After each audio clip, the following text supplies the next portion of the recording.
Madame la présidente, monsieur le ministre, chers collègues, comme l'année dernière, et pas depuis 10 ans comme le rapporteur spécial, mais je crois que c'est important en effet de parler des problèmes de justice, quelle que soit la situation, il me revient de présenter l'avis de la Commission sur les crédits de la protection judiciaire de la jeunesse, qui couvrent en fait 3 fonctions: la mise en œuvre des décisions de justice, le soutien et la fonction de pilotage et la formation, qui est la seule action en augmentation, et on comprend pourquoi.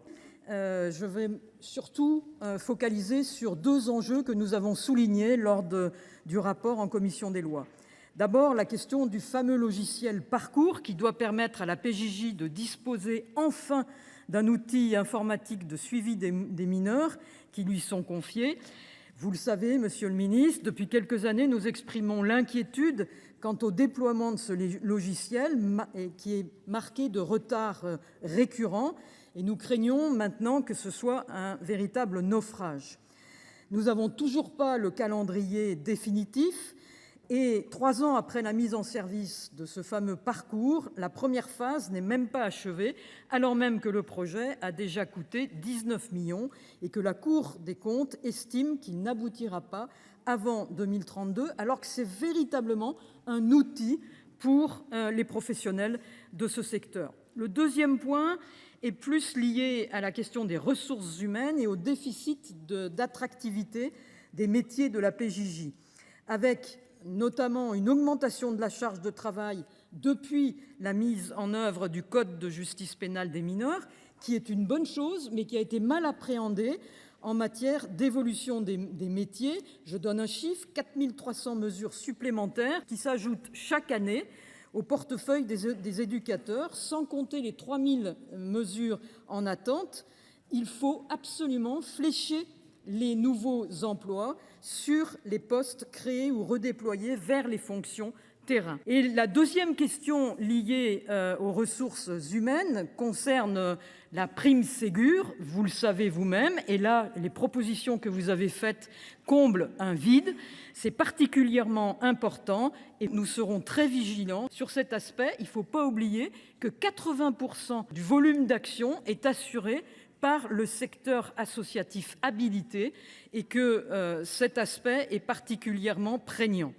Malgré ce bilan quelquefois préoccupant, nous restons convaincus que nous devons soutenir la perspective d'une évolution à la hausse des crédits de la mission Justice.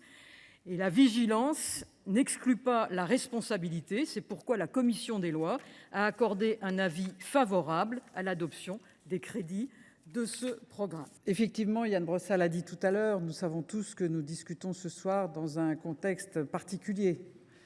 Nous faisons le choix, les uns ou les autres, de traiter depuis 2 jours, de manière sérieuse, comme toujours au Sénat, ces budgets, avec sans doute l'espoir que la continuité de l'État fasse que les propos que nous tiendrons ce soir, les votes que nous exprimerons, soient pris en compte ultérieurement, parce que ce qui nous mobilise tous, me semble-t-il, c'est le problème récurrent de manque de moyens de la justice, même si les rapports qui ont été faits par la désormais nouvelle majorité présidentielle ont été étonnamment sévères dans les contenus et favorables dans les votes. Seuls eux-mêmes peuvent le comprendre. Il est incontestable que ces chapitres budgétaires ont connu dans les dernières années, grâce à l'action de votre prédécesseur et au vote du Parlement, des accroissements très importants que nous avons tous soutenus, qui étaient nécessaires et qui ont d'ailleurs donné lieu au vote ici de la loi de programmation pour la justice.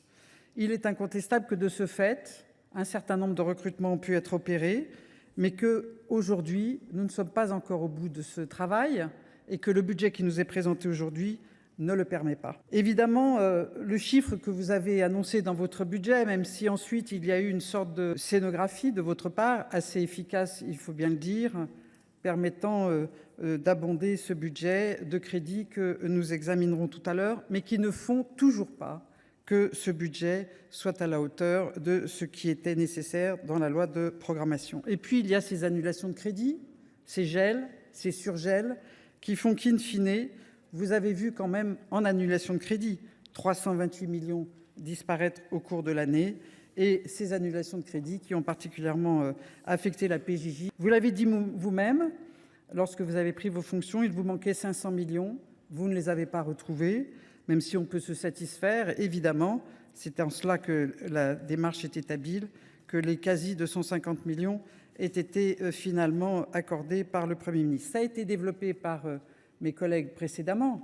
Nous le savons, la justice en France n'a pas les moyens que ses homologues européens constatent. Nous avons un sous-investissement qui pèse sur les conditions de travail des magistrats, sur l'ensemble des personnels judiciaires, sur les justiciables, et qui amène, par un effet classique qu'on pourrait qualifier de pervers, à une vision tordue de la justice, puisque les Français considèrent dans leur ensemble que la justice fonctionne mal, mais aussi qu'elle n'est pas assez sévère, alors que, vous le savez, la justice n'a jamais autant condamné, aussi longuement, à des peines aussi lourdes, et pourtant ce n'est pas l'impression qu'ont les Français. Nous avons fait le choix délibéré, en responsabilité, de déposer très peu d'amendements, en nous concentrant sur les phénomènes qui nous semblaient les plus graves. La nécessité de créer des postes, des amendements sur les créations de postes de magistrats, de greffiers et d'attachés de justice, la création d'une juridiction spécialisée dans le traitement des violences intrafamiliales, combat que je mène depuis longtemps, qui a été en partie satisfait par les travaux notamment de Dominique Vérien, qui a permis de voir l'émergence des pôles spécialisés. Il faut dire que le garde des Sceaux de l'époque n'était pas favorable aux juridictions spécialisées, mais vous l'avez vu, vous avez certainement reçu le rapport de la coalition féministe pour une loi cadre intégrale contre les violences sexuelles. Le sujet est toujours présent. Il faut le mener à terme. L'Espagne l'a fait et a montré la diminution importante de féminicides dans ce pays.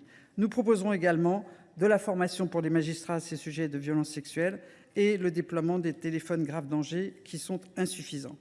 L'administration pénitentiaire concerne comme toujours la plus grande partie des crédits, même si, et c'est à votre honneur, vous avez reconnu, et je crois que c'est la première fois qu'un garde des Sceaux le fait depuis quelques années, vous avez tenu un discours de vérité en disant 450 détenus de plus par mois, un établissement devrait être construit par mois. Nous le savons, c'est impossible. 80 000 détenus désormais en France. Je rappelle que lorsque nous étions à 70 000 détenus avec une capacité à peu près analogue, la France avait été condamnée pour traitement inhumain. Et pourtant, je vous ai interrogé en commission des lois, n'est toujours pas abordée la question de la régulation carcérale. Vous devrez poursuivre ce chemin, vous ou votre successeur, ce sera peut-être vous-même. Vous devez impérativement prendre à bras le corps ce sujet, vous le savez, et les chiffres que vous avez articulés en commission des lois le démontrent. Vous ne pourrez pas faire face à la question de la surpopulation carcérale sans cela.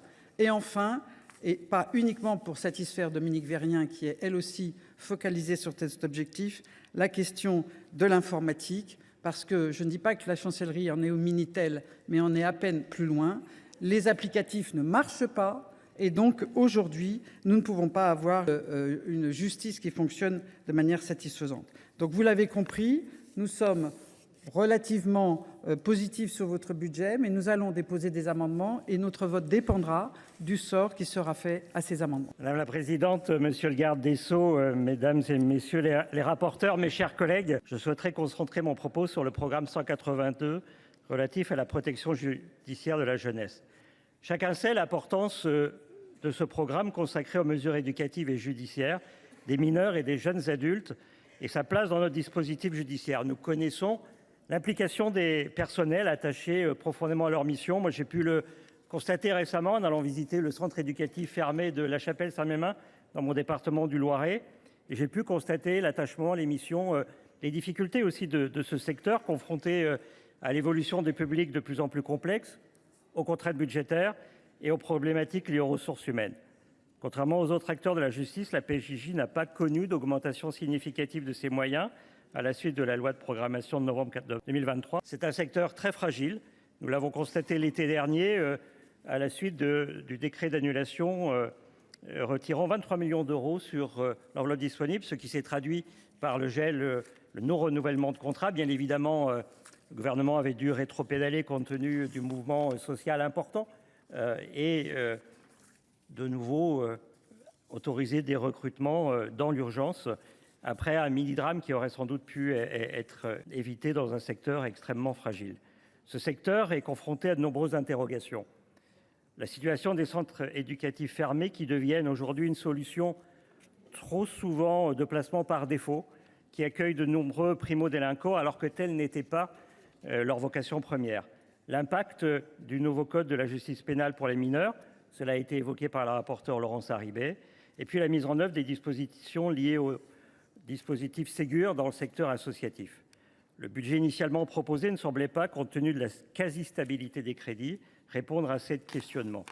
Dans le cadre des premiers débats relatifs au budget, vous avez obtenu, monsieur le garde des Sceaux, une enveloppe complémentaire de 250 millions d'euros sur les 500 millions qui étaient nécessaires, concrétisée par le biais d'un amendement qui est déposé pour l'examen de cette deuxième partie du budget de loi. Monsieur le garde des Sceaux, nous souhaiterions que vous vous engagiez sur les moyens supplémentaires qui seront réellement affectés à la PJJ dans le cadre de cette enveloppe complémentaire.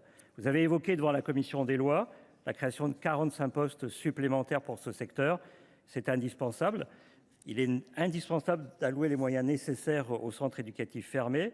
Il est urgent d'agir notamment sur la question des ressources humaines pour l'attractivité de ces professions et pour privilégier, cela a été dit, le recrutement de personnel de terrain plutôt que de personnel support.